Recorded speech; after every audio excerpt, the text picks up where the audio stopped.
Assalamualaikum warahmatullahi wabarakatuh. Perkenalkan, nama saya Nur Munianti M. Hubaib dengan NIM 451419062 dari kelas C Angkatan 2019. Nah, di sini saya akan memaparkan beberapa hal yang saya ketahui tentang kondisi ekonomi pada tahun 2020 dan tahun 2021 yang kita alami dalam perkembangan ekonomi di Indonesia untuk pemenuhan ulangan tengah semester di mata kuliah Geografi Ekonomi. Nah, mengenai kondisi ekonomi Indonesia pada tahun 2020 dan tahun 2021. Awalnya kita akan membahas mengenai kondisi ekonomi. Nah, kondisi ekonomi pada tahun 2020 mengalami penurunan. Penurunan yang sangat luar biasa, dan kita ketahui bersama hal tersebut terjadi. Karena pada tahun 2020, Indonesia tercatat adanya penularan virus COVID-19 yang virus tersebut berasal dari negara Cina. Dan kita tidak bisa pungkiri bahwa bukan hanya di Indonesia sendiri, tetapi di seluruh Indonesia, di seluruh dunia.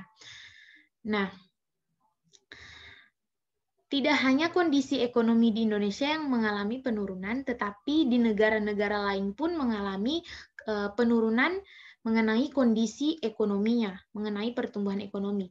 Nah, kita ketahui bersama bahwa Indonesia ini merupakan negara berkembang, negara yang sementara memproses isi dari sumber daya alam maupun sumber daya manusia dari Indonesia itu sendiri agar meningkat untuk menuju Indonesia yang negara Indonesia yang maju, seperti negara-negara yang lain. Contohnya negara tetangga kita, Singapura, yang sudah begitu maju dengan teknologi-teknologi mereka yang ada. Tetapi pada saat kondisi ekonomi, pada kondisi pandemi saat ini, yang telah kita alami pada tahun 2020, bahwa semua kegiatan itu berada di dalam rumah. Sekolah, perusahaan, kantor-kantoran, semua bekerja dari rumah dan semua via online. Kenapa pemerintah menerapkan seperti itu? Karena pemerintah ingin memutus rantai COVID-19. Karena penyebab dari COVID-19 menyebar ini karena adanya kerumunan-kerumunan dan faktor udara, kemudian dari faktor udara tersebut menyebarlah virus-virus ini. Nah, makanya pemerintah Indonesia menerapkan untuk semua kegiatan serba online dan kegiatan semua di rumah. Nah, kenapa hal itu ada kaitannya dengan penurunan kondisi ekonomi? Ya, pasti. Karena kita ketahui bersama bahwa Indonesia merupakan negara yang memiliki masyarakat yang tingkat kehidupan konsumtifnya itu sangat tinggi. Nah, dengan adanya sifat konsumtif rumah tangga yang sangat tinggi dari Indonesia itu sendiri, dari masyarakat Indonesia sendiri, nah itu menjadi pendorong utama pertumbuhan ekonomi yang ada di Indonesia. Tetapi semua berubah ketika virus menyerang di Indonesia. Makanya mengalami perlambatan signifikan yang menjadi 2,84%. Kelambatan dari pertumbuhan ekonomi yang ada di Indonesia karena menurunnya konsumsi rumah tangga. Ya, kenapa? Karena semua serba di rumah. Tidak ada masyarakat yang berbelanja di toko-toko, semua ditutup dan semua harus beraktivitas di rumah. Kemudian tidak hanya hal itu terjadi, tetapi di dalam kondisi sulit di masa pandemi pun, sektor pertanian itu menjadi bantalan dan andalan menghadapi resesi perekonomian yang ada di Indonesia. Nah, ternyata pemerintah pun tidak tinggal diam, Indonesia mengalami penurunan ekonomi pada tahun 2020. Tetapi dengan adanya sumber daya alam yang sangat melimpah di Indonesia, pertanian pun meningkat. Dan masyarakat-masyarakat yang ter-PHK, masyarakat yang ter-PHK beralih fungsi menjadi petani dan menghasilkan begitu banyak bahan pangan yang dihasilkan oleh alam, yang dikelola oleh para petani di masa pandemi tahun 2020. Dan faktor bentuk permukaan bumi Indonesia pun yang begitu strategis, yang memiliki begitu banyak sumber daya alam yang melimpah dan mampu dikelola oleh sumber daya manusia yang ada di Indonesia. Makanya ketika Indonesia mengalami penurunan karena kurangnya konsumsi rumah tangga, tetapi ada juga pendukung dari pertumbuhan ekonomi ini, yaitu adanya sektor pertanian. Nah, kita tidak bisa pungkiri juga bahwa di Indonesia ini sangat seimbang mengenai pekerjaannya yang di sektor pertanian maupun di sektor industri. Nah, kita sudah membahas mengenai pertanian. Nah, di sektor pertanian ini, Indonesia sudah menerapkan revolusi industri 4.0 dalam sektor pertanian, bahwa segala perlakuan di sektor pertanian itu, penerapannya itu menggunakan teknologi-teknologi yang canggih, karena kita melihat kondisi Indonesia yang memang kaya akan sumber daya alam. Dan kita hanya meningkatkan, dan tugas kita saat ini meningkatkan sumber daya manusianya agar bisa mengelola dengan baik sumber daya alam yang sangat melimpah di Indonesia. Oke, kita lanjut mengenai bagaimana sih sudut pandang geografi mengenai mengenai kondisi iklim yang ada di Indonesia dengan adanya pandemi. Nah, sebelum ke hal itu, saya akan menjelaskan beberapa pengaruh yang terjadi akibat adanya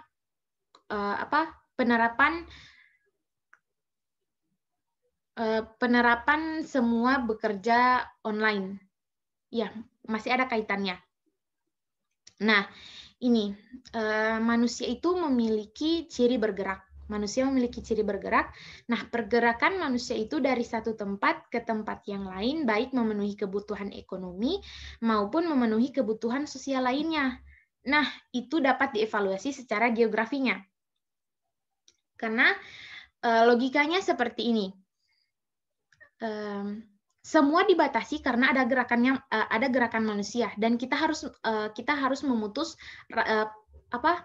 rantai virus tersebut. Nah, makanya saya mengangkat sudut pandang geografinya dari hal ini mengenai kondisi ekonomi. Nah, dalam hal ini saya mendapatkan dari jurnal pendidikan geografi mengenai geografi ekonomi itu sendiri, dan saya kaitkan dengan kondisi ekonomi pada saat ini yang kondisinya kita mengalami pandemi COVID-19. Nah, tingkah laku manusia dalam bentuk gerak perpindahan tadi berhubungan dengan faktor-faktor geografi. Nah, meliputi faktor fisis yang bentuk permukaan bumi, elevasi, vegetasi, dan keadaan cuaca. Nah, ini memengaruhi gerak berpindah yang dilakukan oleh manusia. Nah, saya sudah jelaskan sebelumnya mengenai bentuk permukaan bumi yang berbeda-beda, kemudian adanya vegetasi, dan itu termasuk dalam sumber daya alam yang melimpah di Indonesia. Dan kita dengan adanya gerakan manusia, sumber daya manusia, maka sumber daya alam itu bisa terkelola dan itu bisa memenuhi pemenuhan kebutuhan perekonomian yang ada di Indonesia. Kemudian dengan adanya penerapan revolusi industri 4.0. Kemudian adanya keadaan cuaca. Nah, keadaan cuaca ini ada kaitannya dengan perubahan iklim dari segi kesehatannya. Nah, tidak semata-mata perubahan iklim ini hanya dalam segi cuaca, iklim. Nah, walaupun memang pada saat ini 2020 dan 2021 pada saat keadaan pandemi, perubahan iklim yang terjadi di Indonesia itu sangat luar biasa. Karena Indonesia itu mengalami banjir bandang di beberapa daerah, contohnya di daerah Gorontalo, dan itu pada saat keadaan pandemi. Nah, ini faktor dari perubahan iklim yang terjadi. Kemudian pada saat ini juga pada tahun 2021 dengan ternetralnya penyebaran COVID-19 ini semakin menurun, tetapi tetap ada bencana alam yang dipengaruhi oleh perubahan iklim. Perubahan iklim dari tingkat tinggi ke tingkat rendah. Nah, dalam hal ini kita akan membahas mengenai perubahan iklim dalam segi kesehatan yang ada kaitannya dengan mengenai kondisi ekonomi pada saat ini, pandemi COVID-19. Nah, selain faktor fisis tadi, ada pun faktor non-fisis. Nah, faktor non-fisis ini lebih ke alat transportasi, kegiatan ekonomi, biaya transportasi, kondisi jalan, dan kondisi sosial budaya setempat. Nah, di faktor fisis ini pun ada kegiatan ekonomi. Nah, mungkin kegiatan ekonominya saya akan jelaskan selanjutnya setelah perubahan iklim dari segi kesehatan melalui sudut pandang geografi. Nah, ini pun ada pengaruhnya dari manusia yang dimana manusia ini mendorong untuk berpindah tempat dari tempat yang satu ke tempat yang lain. Nah, interaksi keruangan tidak hanya terbatas kepada gerakan berpindah saja tetap dari manusia, melainkan juga menyangkut barang dan berita yang menyertai tingkah laku manusia. Nah, itu menurut Nursid pada tahun 1981. Nah, perubahan iklim ini tercantum dalam Sustainable Development Goals, tujuan ke-13 dari pembangunan yang berkelanjutan. Kata kunci yang kita harus perhatikan adalah adaptasi. Nah, ketika kita mampu beradaptasi dengan adanya perubahan iklim, baik dari keadaan cuaca maupun dari segi bidang kesehatannya, kita itu hanya perlu beradaptasi. Hanya perlu beradaptasi dengan keadaan seperti ini. Nah, dengan kita beradaptasi dan mematuhi aturan pemerintah, karena apapun yang diterapkan oleh pemerintah itu akan baik terhadap kita sendiri, mengenai kesehatan kita maupun kesehatan dari orang lain dan keluarga-keluarga terdekat kita. Nah, mengenai kondisi ekonomi, dengan adanya perubahan iklim ini, kondisi ekonomi memang mengalami penurunan yang sangat hebat. Karena andalan kita dari awal mengenai sifat konsumtif rumah tangga dari masyarakat Indonesia itu menurun karena semua kegiatan dibatasi. Semua kegiatan dihentikan dan semua kegiatan itu hanya via online dan hanya di rumah. Tetapi kita tidak bisa pungkiri bahwa dengan adanya itu masyarakat Indonesia itu beradaptasi. Dan sekarang ini sudah banyak sekali pengiriman via online. Dan itu mampu meningkatkan kesejahteraan masyarakat lain. Tetapi tidak halnya dengan masyarakat yang tidak mengerti dengan teknologi yang diterapkan oleh Indonesia yang sedang booming saat ini. Penggunaan handphone, smartphone, dan laptop lainnya. Dan kita tidak bisa pungkiri bahwa Indonesia masih banyak masyarakat-masyarakatnya buta dengan IT. Nah, tugas dari pemerintah yaitu memberikan lapangan kerja terhadap orang-orang yang tidak memiliki keunggulan di bidang IT. Karena mereka tidak bisa beradaptasi dengan perubahan iklim yang ada dari segi kesehatan. Nah, kemudian kita masuk ke kegiatan ekonomi. Nah, kegiatan ekonomi ini berkaitan dengan pekerjaan. Nah, sedangkan data ini berdasarkan yang saya ambil dari liputan6.com bahwa di mana 2,56 juta orang jadi pengangguran gara-gara pandemi COVID-19 ini karena kurangnya adaptasi. Ada kaitannya dengan faktor fisis tadi. Dan ini saya angkat dari faktor non-fisis. Ada kegiatan ekonominya.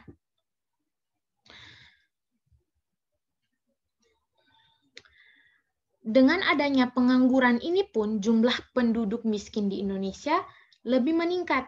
Nah, ini pun saya ambil dari liputan6.com berdasarkan data BPS Badan Pusat Statistik Indonesia. Itu tembus 27,55 juta orang.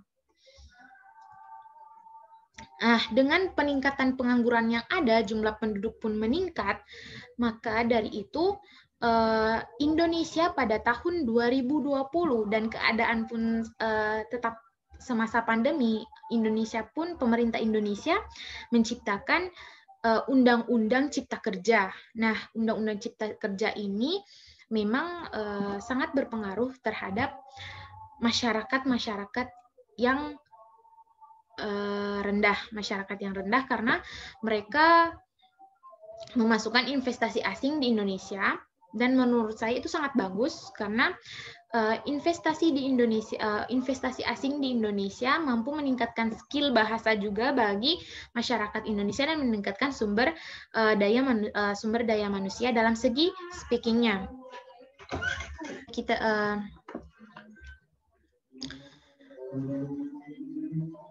Ya, dengan adanya pandemi COVID-19 ini, pengangguran pun semakin meningkat, tetapi adanya Undang-Undang Cipta Kerja mampu meminimalisir pengangguran yang ada di Indonesia. Nah, pada tahun 2021 ini sudah diterapkannya Cipta Kerja tersebut.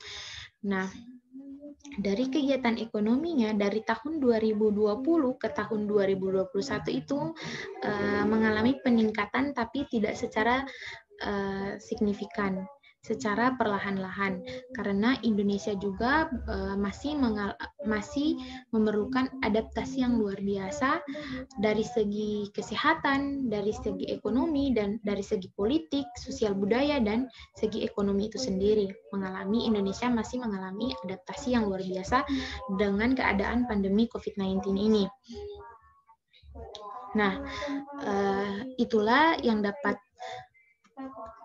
dapat saya sampaikan mengenai kondisi ekonomi saat ini dari sudut pandang geografi yang saya ambil mengenai perubahan iklim yang ada kaitannya dengan Sustainable Development Goals. Kemudian saya kaitkan juga dengan revolusi industri 4.0 dalam sektor pertanian yang mampu